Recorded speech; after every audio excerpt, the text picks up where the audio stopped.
No Jesus, no Saka, no Martinelli, no Havertz, no problem. Because you've got Merino, who banged in a brace today as Arsenal went on to beat Leicester 2-0 in the dying minutes. Many Arsenal fans have been complaining recently about the striker position, the attacking position. Who would they play? Obviously, Arsenal started this game with Sterling, Trossard and Nwaneri. I think who was deserved man of the match, Nwaneri, because he put in a stellar performance, hitting the bar twice, getting the assist for Merino's first goal. He was class today. Only 17 years old, 18 in a month, but still playing at the top, playing with confidence. Wow, wow, wow. What a player he'll be. So we start off the game, Arsenal, the first half Arsenal were shaky, didn't have a lot to produce. I think this was when Sterling had a really, really poor performance.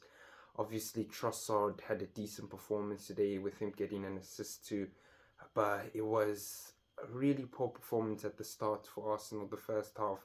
Apparently, Leicester had the best chance, which was near the end with Wilfred and Ndidi missing out on a header, which was really poor from him, which he should have done better. But otherwise, Arsenal were given a lifeline. They came out in the second half. I'm not sure what the team talk was like, but Nwaneri was pushing, looking to get the goal, looking to get Odegaard played the ball through, cut in. They were doubling up on Nwaneri, still managing to get shots out, hit the crossbar, made the keeper put into a save that hit the post. He was everywhere. Then finally, a few minutes later, around the 70th minute, they bring on the big number 9, who's meant to be a centre midfielder, Merino. Nwaneri gets the ball running down the wing, cuts back, crosses it in, and guess who's there? Merino, boom, with the header similar to the Euros, heads it in 1-0. Trossard crosses the ball through, Merino's there again, hits it.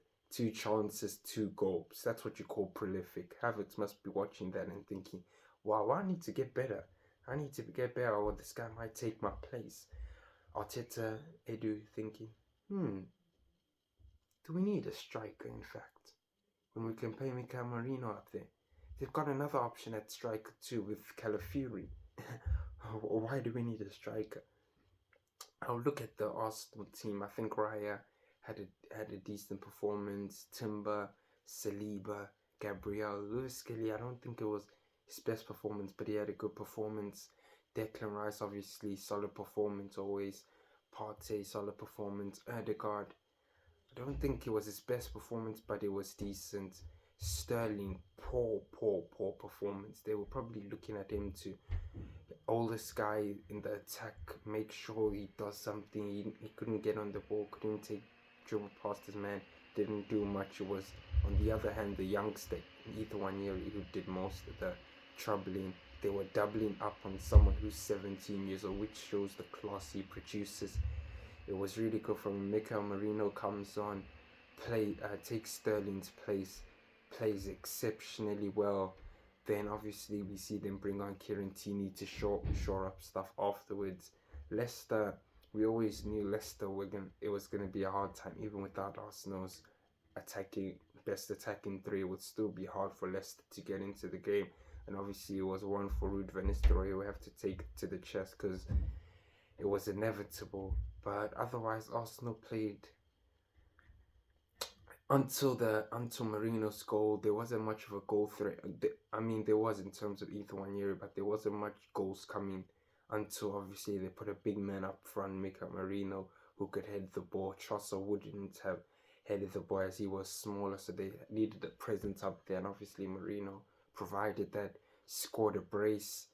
And obviously this does not mean that Arsenal will be okay with Merino, because people need to remember, especially Arsenal fans, that this Leicester side is a team that's probably going back down, getting relegated.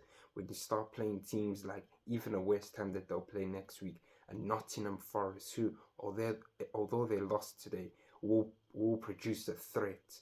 and their defense is not going to be. Their defense will definitely not allow Merino to score, Trossard to score, even Nwaneri, who's been having a great. I think Nottingham Forest defense will keep it quiet, so they're gonna have to look for something to figure out that attack, because this was a great point. We'll have to see how Liverpool play tomorrow, because if they drop points, it moves to 4-point lead for Liverpool, which Arsenal fans could look at that and think, oh, we could go for it. But I would be much more sure they could go on and win it if they did have an attacker like a Nico Williams or Victor Gyökeres or some great attacker, even Ollie Watkins up front, who scored. We obviously know who scored today. If they had someone like that, I'd be sure that they could go and catch Liverpool, because Liverpool are on a tricky ride right now. But obviously they didn't do that, so we'll have to see how they perform in the next game against West Ham. Mikel Merino, hero, savior. No Jesus, no Saka, no Havertz, no problem. Peace out.